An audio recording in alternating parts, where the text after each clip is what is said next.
우리가 세상을 살아가면서 희노애락이라고 간단하게 얘기하면 그렇게 얘기할 수 있잖아요. 그러나 대부분 보면 기쁜 일보다는 힘들고 어려운 그런 일들이 많이 있는 것 같습니다. 그러나 제가 설교하면서 또는 목사로서 목회자로서 꼭 성도 여러분들에게 하고 싶은 말은 딱 한마디 하고 싶어요. 하나님만 바로 알고 하나님만 진심으로 믿으면 세상 만사 복잡할 것도 아니고 난해한 것도 아니더라 라고 고백하고 싶고 그 말씀 드리고 싶습니다. 많은 사람들이 하나님은 없다고 합니다. 있다고 믿는 사람 자체도, 오늘 여러분들과 저처럼 예배당에 나와서 예배를 드리는 사람 자체도 실제는 하나님을 믿는 것 같지만 그 중심에는 하나님을 믿지 않는 사람들이 너무 많습니다. 그러니까 하나님이 하시는 일을 알 수도 없고 또 해결할 수도 없어요. 근본은 교회를 다니거나 하나님을 믿는 사람이 아니든 간에 그의 근본은 하나님을 모르고 믿지 않아서 그것이 문제다. 이것만 우리가 제대로 알면 다른 모든 것들은 다 명확하고 간단하고 그렇게 어렵지 않으리라고 생각됩니다. 본문에서 베드로가 안진뱅이를 일으킨 그 이유와 목적이 있어요. 그냥 우리가 생각하기에는 안진뱅이를 일으켰어. 병든 사람을 하나님이 고쳐주셨어. 신의 은사 이런 부분에 얘기했지만 어떤 일을 하셔도 하나님은 목적이 있으시잖아요. 베드로가 나면서부터 안진뱅이인 사람을 치유하는 그것이 다 목적이고 그것이 전체냐입니다. 오늘 본문에 보면 나면서 안진뱅이 된 사람은 성전 미문에 앉아서 구걸하는 사람이에요. 그냥 우리 어렸을 때 거지예요. 거지. 근데 그 거지가 어디에서 자기의 그 문제를 해결하느냐? 성전에서. 성전에도 문이 여러 개 있는데 좀 아름답고 좋은, 그래서 사람들이 많이 들락거리는 그곳. 그래서 이 사람의 관심은 얼마를 구할까? 오늘은 얼마나 사람들이 나한테 적선해 줄까? 그것이 6.25 물질에만 관심이 있는 사람. 근데 그 안진뱅이가 낫고 나니까 어떻게 변했어요? 이제는 물질에 관심이 아니라 하나님을 찬미했다고 그랬어요. 완전히 그의 삶이 바뀌어졌습니다. 그래서 우리들은 본문을 보고 어떻게 하면 내 문제를 해결할까? 물론 마찬가지죠. 그러나 육적인 부분의 문제를 해결할까? 영적인 부분의 문제를 해결할까? 성경은 요한 3서 2절에 내 영혼이 잘됨 같이 내가 모든 것이 잘되고, 하나님은, 성경은 우리에게 뭐라고 그러느냐? 네 영혼이 잘돼야 돼. 네 영혼이 잘되면 나머지 모든 것은 다 잘되게 돼 있어. 이런 거잖아요. 근데 영혼 쪽이 아니라 육체 쪽에 우리가 하나님을 믿으면 출세하고 부자되고 건강하고 모든 문제들이 잘 해결되고 이런 식으로 감동시키는 설교 얼마든지 할 수 있습니다. 그러나 가장 중요한 것은 원인 쪽에 포인트를 두고 원인만 해결하면 나머지는 다 되는 거니까. 가시적 결과만이 기준이었던, 육체만이 절대였던 안진뱅이가 하나님을 찬미하게 됐어요. 하나님을 찬미하는 사람으로 바뀌어지고 가치관이 바뀌고 이 사람의 가치관에 혁명이 일어난 거예요. 아무리 여러분들이 이해하고 깨닫고 성경을, 그게 중요한 게 아니에요. 그걸 통해서 내 가치관이 어떻게 바뀌었느냐, 가치관의 혁명이 일어났느냐, 이걸 오늘 본문은 여러분과 저에게 말씀하고 있습니다. 병 고치는 자체가 목적이 아니다라는 거죠. 우리가 본문의 그 내막을 앞뒤로 잘 알잖아요. 오순절 마가의 다락방에 성령이 임하셨을 때 사도들이 성령의 역사로 방언을 했어요. 다 많이들 놀랐습니다. 그런데 앞달락에도 얘기했지만 기사와 이적과 표적을 행했다라고는 하지 않아요. 물론 그들이 많이 행했겠죠. 그러나 실제로 행했다라고 하는 말은 아니에요. 그러나 오늘 본문은 베드로가 안진뱅이를 일으키는 이 역사는 그 각자에게 성령이 강림하신 후에 최초의 사건이에요. 신유 사건의 첫 단추가 오늘 본문입니다. 그래서 굉장히 중요한 거죠. 왜 이게 이렇게 중요하냐? 방언을 했죠. 사도행전 2장 1절로 3, 4절에 그거는 자기 자신용이야. 자기 자신만 체험한 거예요. 지금 베드로의 능력은 그에게 임했던 능력이 다른 사람에게 전가돼서 그 다른 사람에게서 역사가 일어난 거예요. 오늘 본문을 보면서 저는 참 많은 생각을 했어요. 나 개인만의 신앙이 아니라 나 개인의 신앙을 통해서 내 주변에 다른 사람에게 어떤 영향을 끼치느냐가 너무 중요한 거예요. 몸 밖으로 능력을 다른 사람에게 이전해서 그 사람의 문제가 해결되는 겁니다. 안진뱅이가 일어나서 걷게 하는 거예요. 그것 자체만이 아니라 얼마나 돈을 오늘은 벌까? 오늘 주는 돈으로 뭘 내가 먹을까? 그것이 목적이었던 사람 이제는 그 가치관이 완전히 바뀌어서 하나님을 찬양하게 됐다는 겁니다. 자기 혼자서 방언을 하는 것은 그 근본 원인이 뭐냐? 보기에 따라 다르지만 베드로에 의해서 안진뱅이가 일어나고 이렇게 표적에 이건 과학이죠. 실질적으로 이런 부분을 통해서 결국 오늘 우리에게 어떤 말씀을 주시고 우리 마음에 어떤 영향을 끼치는가, 그걸 위해서 기도하죠. 하나님, 이 안진뱅이처럼 가치관이 변하게 해주세요. 삶의 목적이 변하게 해주세요. 하나님이 원하는 방향으로. 어떻게 이런 표적이 가능할까요? 제1원인을 제가 늘 얘기합니다. 로마서 1장 20절에 누구든지 하나님을 인정할 수밖에 없다. 믿는 사람이건 안 믿는 사람이건 그렇게 얘기하잖아요. 보이지 않는 유일하신 하나님의 영원하신 능력과 그 신성이 모든 만물에 보여 틀림없이 믿을 수밖에 없도록 만물이 다 지금 보여주고 있다. 로마서 1장 20절은 이렇게 얘기합니다. 유일신 하나님이 실존적인 존재라는 가장 객관적인 증거는 물질이 있다는 거에 존재해요. 창조주 하나님, 제1원인이신 하나님, 그 하나님의 존재가 없으면 어떻게 이 세상에 물질이라는 게 존재할 수 있겠습니까?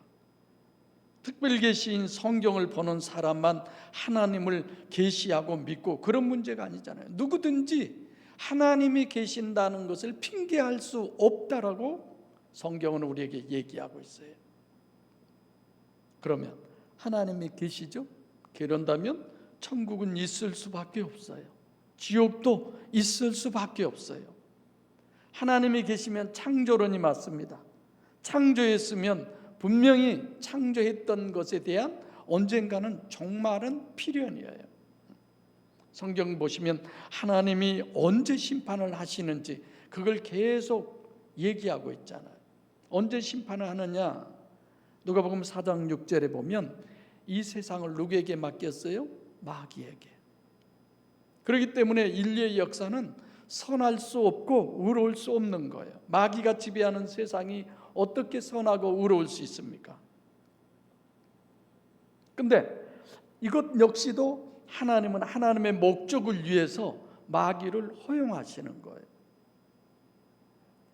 하나님이 더 이상은 허용 못하시고 심판하는 기준이 창세기 6장에 보면 이제는 더는 안 되겠다. 이 심판해야지.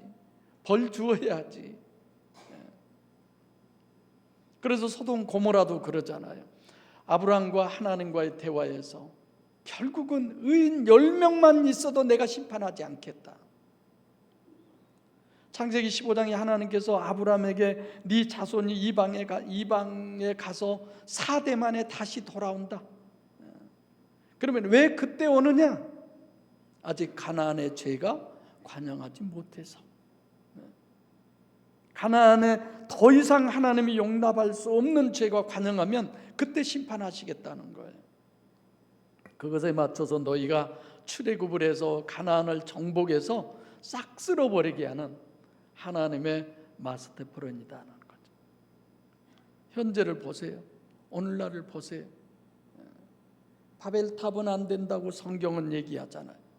결국 바벨탑이 뭘 얘기해요? 인간이 하나님이 된다는 것입니다. 그걸 하나님은 더 이상 용납할 수 없다는 거예요. 종교다원주의, 하나님이 없다는 겁니다. 오늘날 진화론이 마치 진리인 것처럼 됐습니다. 하나님께서 그런 모든 부분들을 정리하기 위해서 우리가 출애굽 사건만 봐도 모세와 아론을 하나님께서 애굽으로 보냈잖아요. 모세가 아론한테 지팡이를 던지라고 합니다. 근데 뭐가 됐어요? 뱀이 됐어요. 바로는 뭐밖에 못 봐요? 뱀밖에 못 봐요. 가시적 결과, 그 이상은 못 봅니다. 아론이나 베드로는 뭡니까? 모세는 누구를 봐요? 제1 원인이신 하나님을 보는 거예요.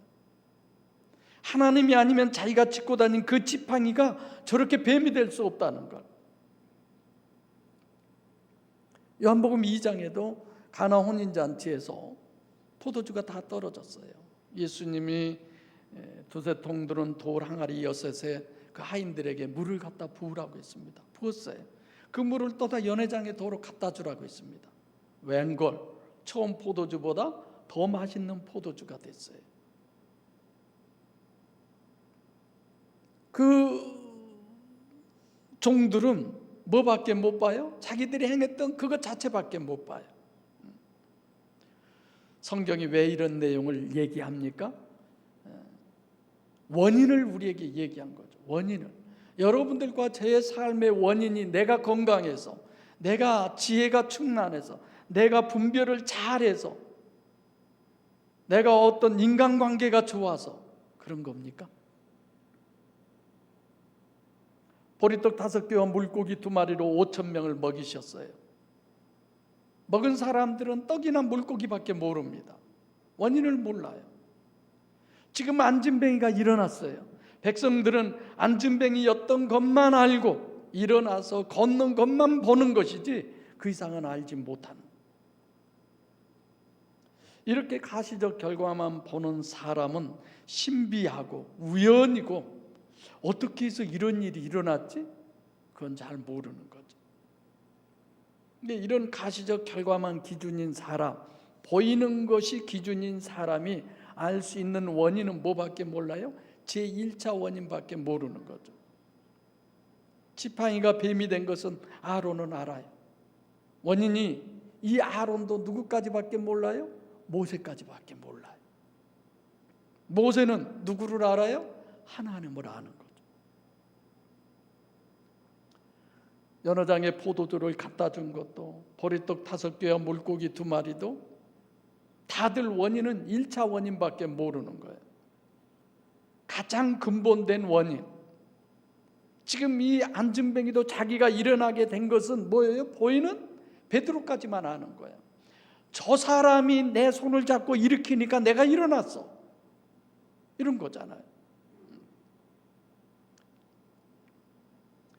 아론은 모세가 원인이고, 모세는 자기가 원인이 아니라 하나님의 원인임을 압니다. 하나님을 원인으로 모르면 아론도 그것은 모르는 거예요. 여러분과 제가 오늘 이 예배당에 나와서 여기에 앉아 예배드리는 본질적인 원인도 하나님의 인도하심인 줄로 믿습니다.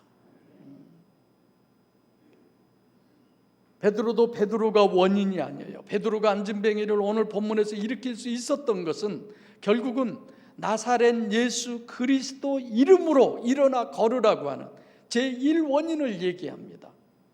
제1원인은 눈에 보이는 존재가 아니에요. 초월적 존재예요. 불가시적 존재라는 것이죠.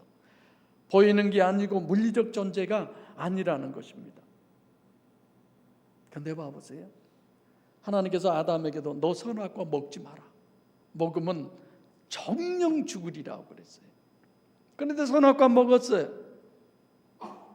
무슨 얘기예요? 목숨 걸고 맹세하지만 하나님은 안 계셔. 진짜 하나님이 계시면 하나님의 말씀을 진짜로 실제로 믿는다고 한다면 절대로 이 선악과 먹을 수 없습니다. 먹었다라고 하는 것은 안 믿는다는 얘기예요. 안진뱅이도 베드로가 원인으로만 아는데 베드로는 내가 원인이 아니다. 예수 그리스도, 즉 나사렛 예수 그리스도의 이름이 원인이다라고 그에게 얘기해 준 거예요. 그거란 안진뱅이는 자기가 낳게 된 원인을 알기 때문에 누구를 찬미해요? 하나님을 찬미하더라는 거예요. 고기잡이를 했던 그 많은 고기를 잡았던 베드로에게 예수님께서 얘기하잖아요. 바요나 시몬아 내가 복이 있도다. 왜 복이 있어요? 성령의 역사하심을 알았고 성령의 역사하심을 그 은혜를 힘입어서 그 삶을 겉으로 드러냈기 때문에 여러분과 저의 삶도 이 삶이 되기를 바랍니다. 우리 안에 보혜사 성령 하나님이 계시면 그 하나님으로 말미암아 예수 그리스도의 향기가, 예수 그리스도의 냄새가, 예수 그리스도가 함께 하신 그 빛이 드러나서 안진뱅이가 일어나 걷기도 하며 뛰기도 하며 하나님의 성전으로 들어가 하나님을 찬미했던 그 역사를 이루는 데 있어서 귀하고 복되게 쓰임받는 축복의 성도들이 되시기를 바랍니다. 지금 이거는 하나님이 능력이 있어서 이런 안진뱅이를 일으켰어, 그 얘기를 우리에게 하는 게 아니에요.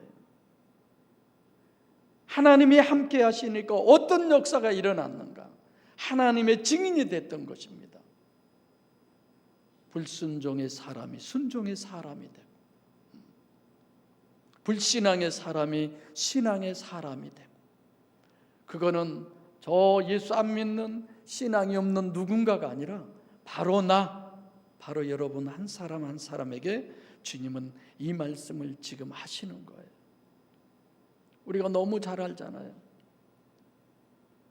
베드로나 오늘 본문의 요한도 누굽니까? 아담의 후손입니다. 아담의 후손이란 말 자체는 가시적 결과만이 절대라는 의미죠. 3년 반 동안 예수님이 같이 데리고 따라다니고 함께 하셨어요. 3년 반 동안 이 제자들이 알고 믿는 예수는 어떤 분이었어요? 실제로는 선지자였어요. 나중에 그래서 선생님이라고 그러잖아요. 예수를 진짜 하나님으로 믿게 하려니까 눈에 보이는 결과인 유대한 인간은 안 된다라는 것이죠.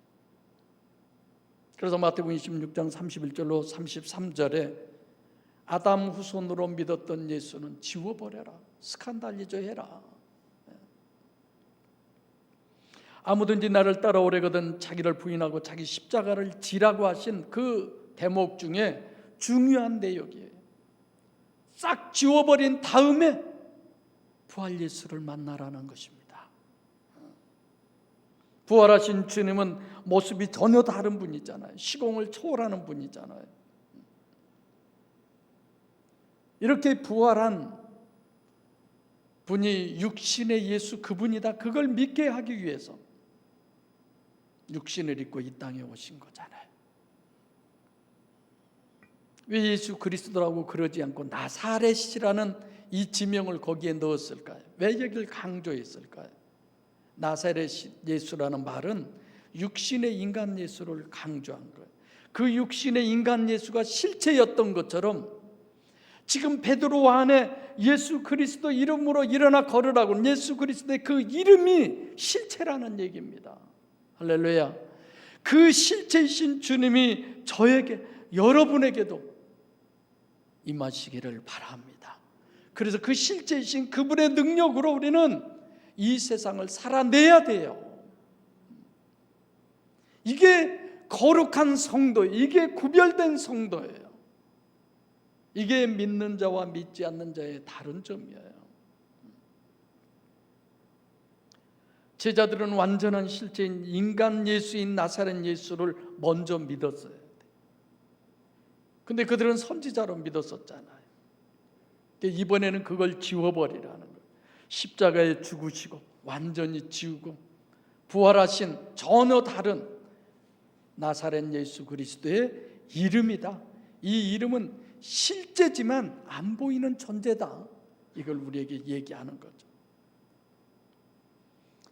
그래서 베드로는 공생애 동안은 예수를 믿는 1차 원인론은 나사렛 예수 그리스도를 알았어요. 그것이 지금 어떻게 바뀌어요? 제1원인 나사렛 예수 그리스도의 이름으로 바뀌어요. 나사렛 예수 그리스도의 이름이란 개념은 오늘 본문 목적이요, 이건 절대예요. 베드로나 요한의 제1원인은 나사렛 예수 그리스도의 이름이다 이겁니다. 모세에게 있어서의 제1원인은 실제로는 그는 알 수 없어요. 하나님 본 사람은 아무도 없잖아요. 본 적이 없는데 나사렛 그리스도의 이름이라는 건 뭐냐? 영이면서도 동시에 실체다라는 거죠. 영이면서 동시에 실체. 내가 영성 세미나 때 얘기하지만 빛의 구성 요소가 뭐예요? 파동과 입자라고 그랬잖아요. 파동이면서도 입자는 물리적인 실체지만 파동은 아니잖아요. 그러나 그 물리적인 실체처럼 파동도 역시 실체라는 거죠. 여러분과 저에게 육체가 있지만 이 육체 안에 영이 있잖아요. 그 영이 실제 나잖아요. 그 영이 실체라는 걸 우리에게 이런 본문을 통해서 더 믿음, 더 실제적인 믿음이 가게 해주는 거죠. 그래서 하나님은 하나님이 약속하시고 성경에 계시는 디모데전서 2장 4절에 모든 사람이 뭘 하는데 목적이에요?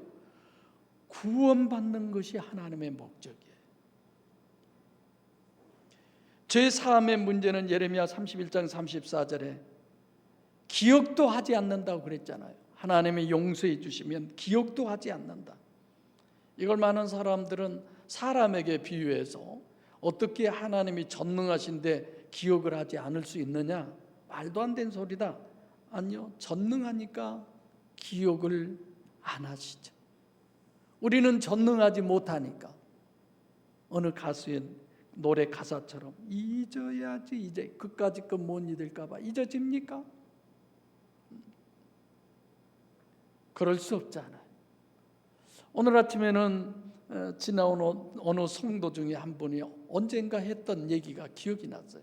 목사님, 제가 목사님 지켜줄게요. 그 말이 오늘 아침에 굉장히 많이 생각이 나더라.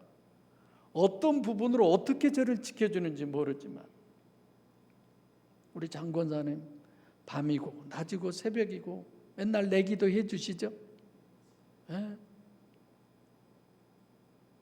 늘 기억해서 나를 지켜주는 것은 하나님에게로부터 더 찰떡같이 달라붙어 있는, 하나님과 늘 관계되어 있는, 하나님이 나를 통해서 이루고자 하는 그 일이 형통하게 이루어지게 해줄 수 있는, 그게 나를 지켜준 거잖아요.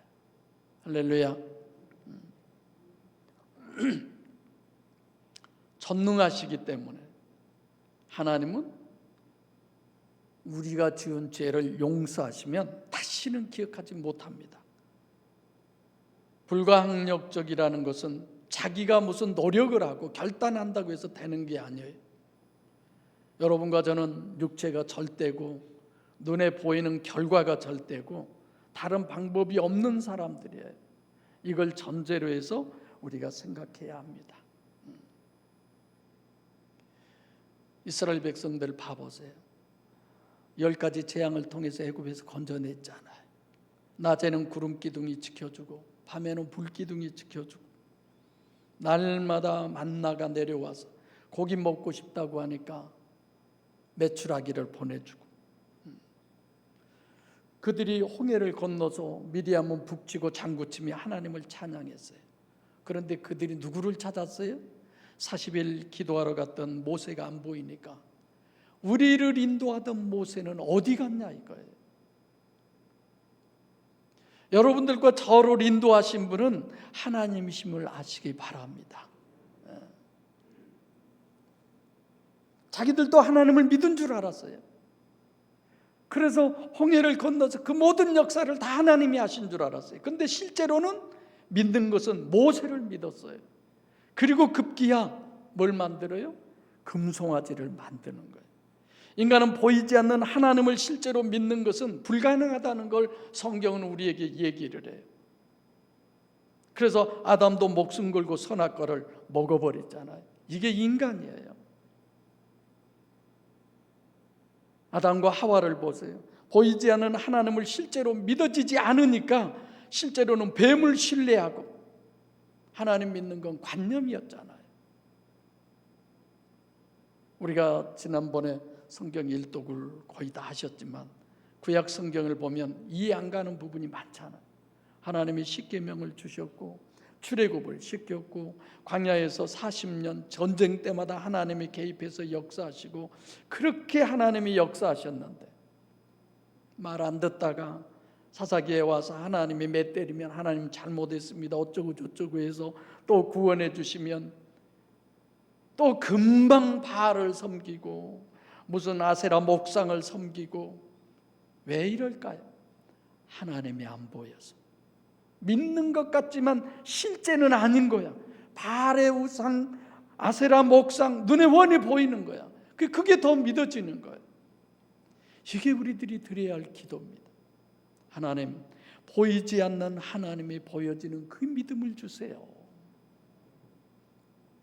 욥이 그렇게 신실하고 진실하게 하나님 믿었지만 욥기 42장 5절에 가서야 지금까지 내가 귀로만 들었었더니 이제는 눈으로 주를 배웠나이다.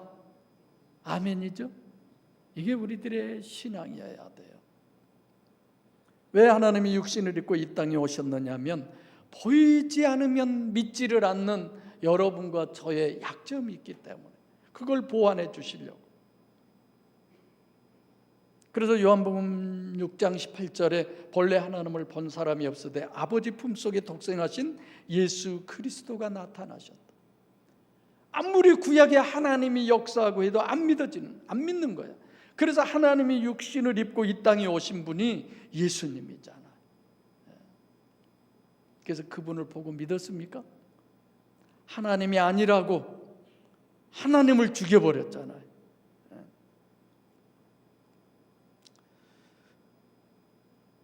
육신 속에 안 보이는 내가 이렇게 시공을 초월한 실체임을 진짜 확신하냐 이거예요. 그걸 확실히 믿는 제자들인 것 같아서 예수님이 승천하셨어요. 그리고 사도행전 1장 9절로 11절에 승천하신 주님을 제자들이 우러러보고 있잖아요. 그때 뭐라고 그랬어요? 내가 승천한 이대로 다시 온다고 그러잖아요. 그 말은 뭔 말이에요? 육신 속에 초월적 영으로 내주에 계시던 주님이 그 영이 실체다. 그 실체가 다시 온다는 거예요. 그 다시 오신 분은 육신으로 오지 않아요. 그래서 육신으로 이 땅에 와서 내가 메시아다, 그건 다 가짜예요. 믿을 것도 없죠. 그럼 이제 강림해서 우리 심령 속에 오시면 그분이 누구예요? 여전히 영이지만 로마서 8장 9절로 10절에 만일 너희 안에 하나님의 영이 거하시면 너희가 육신에 있지 않냐고 영에 있나니, 그 말은 뭐예요? 의식할 수 없다 이거예요. 우리 안에 하나님이 들어오셔도 의식할 수 없어요. 그것을 누구든지 그리스도의 영이 없으면 그리스도의 사람이 아니다라고 얘기하잖아요. 그 다음에 또 뭐라고 그래요?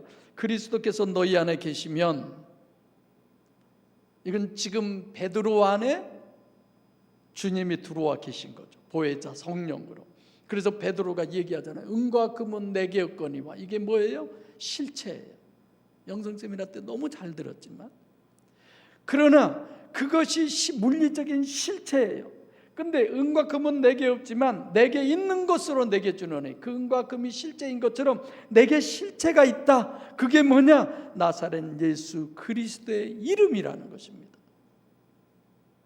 베드로 안에 나사렛 예수 그리스도의 이름이 있었던 것처럼 정말 여러분과 제 안에 나사렛 예수 그리스도의 이름이 있으시기를 바랍니다. 임하시기를 바랍니다. 그분이 자정하시기를 바랍니다. 그래야 우리 스스로가 성전이지 이 건물이 성전이 아닌 거예요.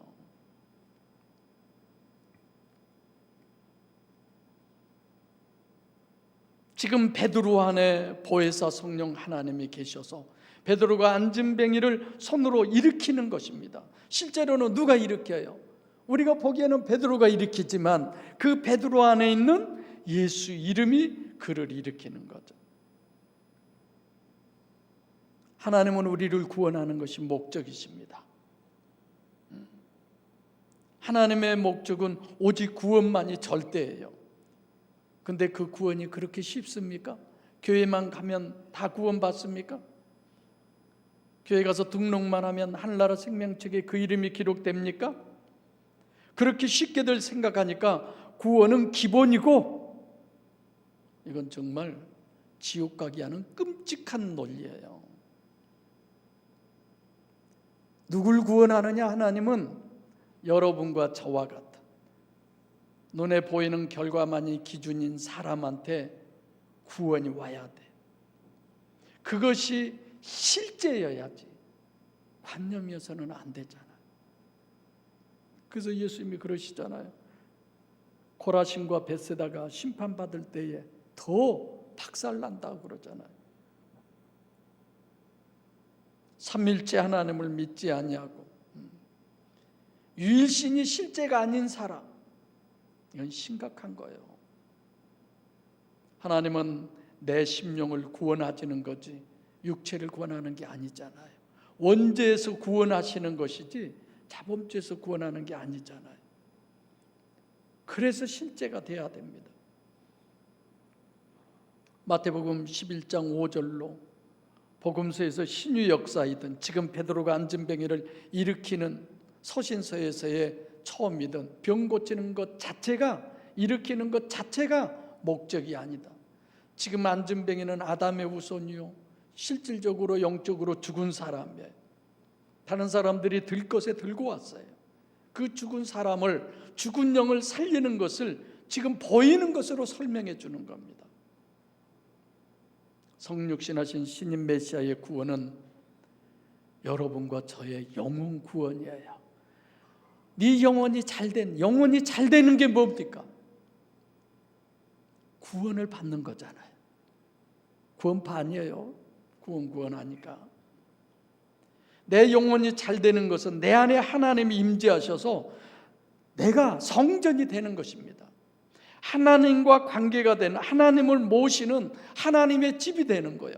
이것이 영혼이 잘 된 거예요. 그 영혼이 잘 되면 네 육체도 나머지 모든 것도 잘 된다는 얘기입니다. 물리적으로 실제적으로 주님을 내 심령 속에 모셔드리는 그것만이 구원입니다. 사랑하는 주사랑교회 성도 여러분, 이렇게 주님이 내 안에 실제로 들어와 계시면 그분과 사는 거예요. 마태복음 7장 24절로 27절에 반석 위에 집을 지은 사람입니다. 정말 보혜사 성령을 물리적 실제로 믿고 영접해 드려서 육신의 삶을 승리하시고 예수로 천국 주인이 되시는 이 마지막 때에 택함을 입으신 주사랑 모든 식구들이 되기를 간절히 소원합니다. 기도하겠습니다. 살아계신 아버지 하나님,